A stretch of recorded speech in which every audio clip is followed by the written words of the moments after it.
Welcome to my channel. ನಾನಿವತ್ತು ಚೆನ್ನ ಮಸಾಲ ಮಾಡ್ತಾಯಿದ್ದೀನಿ. ಚೆನ್ನ ಮಸಾಲ ಮಾಡಲಿಕ್ಕೆ ನಾನಿಲ್ಲಿ ಕಾಬೂಲ್ ಕಡಲೆಕಾಳನ್ನ ಬೇಯಿಸಿ ಇಟ್ಕೊಂಡಿದ್ದೀನಿ. ಉಪ್ಪು ಹಾಕ್ಬಿಟ್ಟು ಒಂದು 1/4 kg ಅಷ್ಟು ತೊಗೊಂಡಿದ್ದೀನಿ ನಾನಿಲ್ಲಿ.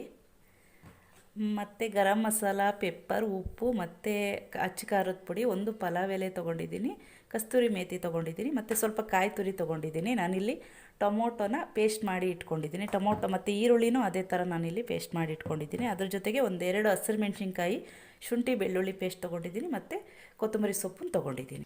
ಫ್ರೆಂಡ್ಸ್, ನಾನಿಲ್ಲಿ ಒಂದು ಪ್ಯಾನ್ ಇಟ್ಟಿದ್ದೀನಿ. ಅದಕ್ಕೆ ನಾನಿಲ್ಲಿ ಆಯಿಲ್ನ ಸೇರಿಸಿದ್ದೀನಿ.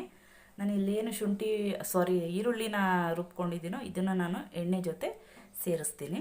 ಎಣ್ಣೆ ಸ್ವಲ್ಪ ಬಿಸಿ ಆಗಲಿ.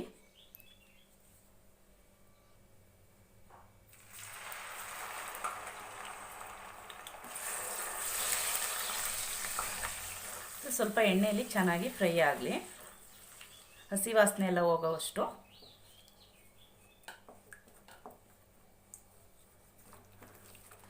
ಫ್ರೆಂಡ್ಸ್, ಈಗ ನಾನು ಇಲ್ಲಿ ಟೊಮೊಟೊ ಪೇಸ್ಟ್ನ ಸೇರಿಸ್ತಾ ಇದ್ದೀನಿ. ಇದು ಕೂಡ ಚೆನ್ನಾಗಿ ಫ್ರೈ ಆಗಲಿ. ಈ ಥರ ಮಾಡೋದ್ರಿಂದ ಗ್ರೇವಿನೂ ಕೂಡ ಗಟ್ಟಿ ಬರುತ್ತೆ. ಈಗ ನಾನು ಏನಿಲ್ಲಿ ಅಚ್ಚ ಖಾರದ ಪುಡಿ ಮತ್ತು ಇದೆಲ್ಲ ಏನು ತೊಗೊಂಡಿದ್ದೀನೋ, ಪೆಪ್ಪರು, ಗರಂ ಮಸಾಲ, ಸಾಲ್ಟ್ ಮತ್ತು ಅರಿಶಿನ ಪುಡಿ, ಕಸ್ತೂರಿ ಮೇಥಿ, ಪಲಾವ್ ಎಲೆ ಏನು ತೊಗೊಂಡಿದ್ದೀನೋ ಇಷ್ಟನ್ನು ನಾನು ಇದ್ರ ಜೊತೆಗೇ ಸೇರಿಸ್ತಾ ಇದ್ದೀನಿ. ಮತ್ತು ಅದ್ರ ಜೊತೆಗೇ ಅದನ್ನು ಸ್ವಲ್ಪ ಜಾಸ್ತಿ ಬೇಡ, ಒಂದು ನಿಮಿಷ ಫ್ರೈ ಆದರೆ ಸಾಕು.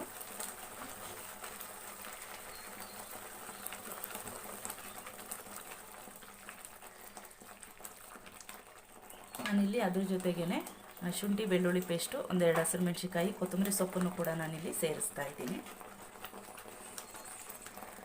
ಇದು ಕೂಡ ಎಣ್ಣೆಯಲ್ಲಿ ಚೆನ್ನಾಗಿ ಸ್ವಲ್ಪ ಫ್ರೈ ಆಗಲಿ. ನೋಡಿ, ಗ್ರೇವಿ ಎಷ್ಟು ಚೆನ್ನಾಗಿ ಕಾಣ್ತಾ ಇದೆ ನೋಡೋಕ್ಕೇ. ಹಾಗೆ ತಿನ್ನಲಿಕ್ಕೂ ತುಂಬ ಚೆನ್ನಾಗಿರುತ್ತೆ. ಅದ್ರ ಜೊತೆಗೆ ನಾನು ಇಲ್ಲೇನು ಕಾಬೂಲ್ ಕಡಲೆಕಾಳನ್ನ ಬೇಯಿಸಿಟ್ಕೊಂಡಿದ್ದೀನೋ ಇದನ್ನು ಕೂಡ ಸೇರಿಸ್ತಾ ಇದ್ದೀನಿ. ಇದ್ರ ನೀರು ಕೂಡ ಏನಿದೆಯೋ ನೀರನ್ನು ಕೂಡ ನಾನು ಅದ್ರ ಜೊತೆಗೆ ಸೇರಿಸ್ತಾ ಇದ್ದೀನಿ. ಇಲ್ಲಿ ನಾನು ಎಕ್ಸ್ಟ್ರಾ ನೀರೇನೂ ನಾನಿಲ್ಲಿ ಸೇರಿಸ್ತಾ ಇಲ್ಲ. ಇದು ಉಪ್ಪನ್ನು ಈಗಲೇ ಚೆಕ್ ಮಾಡ್ಕೊಳ್ಳಿ. ಉಪ್ಪು ಖಾರ ಬೇಕು ಅಂದರೆ ಸೇರಿಸ್ಕೋಬೋದು. ಇದನ್ನು ನಾನೀಗ ಒಂದು 5 ನಿಮಿಷ ಕುದಿಲಿಕ್ಕೆ ಬಿಡ್ತೀನಿ.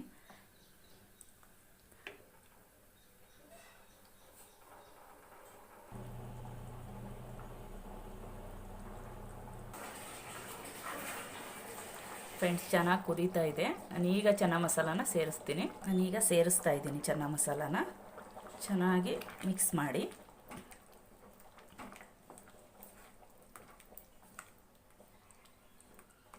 ನೀವು ನಿಮಗೆ ಎಷ್ಟು ಗಟ್ಟಿ ಬೇಕೋ ಅಷ್ಟನ್ನು ನೀವು ಮಾಡ್ಕೋಬೋದು. ನಾನಿಲ್ಲಿ ನೋಡಿ ಇಷ್ಟು ಗಟ್ಟಿ ಮಾಡ್ಕೊಂಡಿದ್ದೀನಿ. ಇದು ಇನ್ನೂ ಸ್ವಲ್ಪ ಗಟ್ಟಿ ಆಗುತ್ತೆ. ಚಪಾತಿ, ಪೂರಿಗೆಲ್ಲ ತುಂಬ ಚೆನ್ನಾಗಿರುತ್ತೆ. ಇದು ನೀವು ಬೇಕು ಅಂದರೆ ಮೊಟ್ಟೆ ಕೂಡ ಸೇರಿಸ್ಕೋಬೋದು. ನಾನಿಲ್ಲಿ ಮೊಟ್ಟೆ ಸೇರಿಸ್ತಾ ಇಲ್ಲ.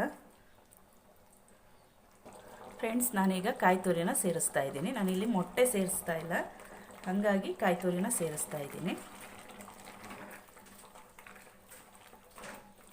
ನೋಡಿ, ಸಕ್ಕದಾಗಿ ಕಾಣ್ತಾ ಇದೆ, ಸಕ್ಕದಾಗಿ ಬಂದಿದೆ ಫ್ರೆಂಡ್ಸ್.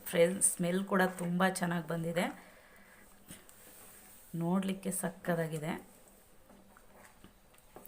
ಇದನ್ನು ನಾನು 1-2 ನಿಮಿಷ ಬಿಡ್ತೀನಿ ಕುದಿಲಿಕ್ಕೆ, ಕ್ಲೋಸ್ ಮಾಡಿಬಿಟ್ಟು. ಫ್ರೆಂಡ್ಸ್, ನೋಡಿ ರೆಡಿ ಆಗಿದೆ ಚೆನ್ನ ಮಸಾಲ. ಸಕ್ಕದಾಗಿ ಬಂದಿದೆ.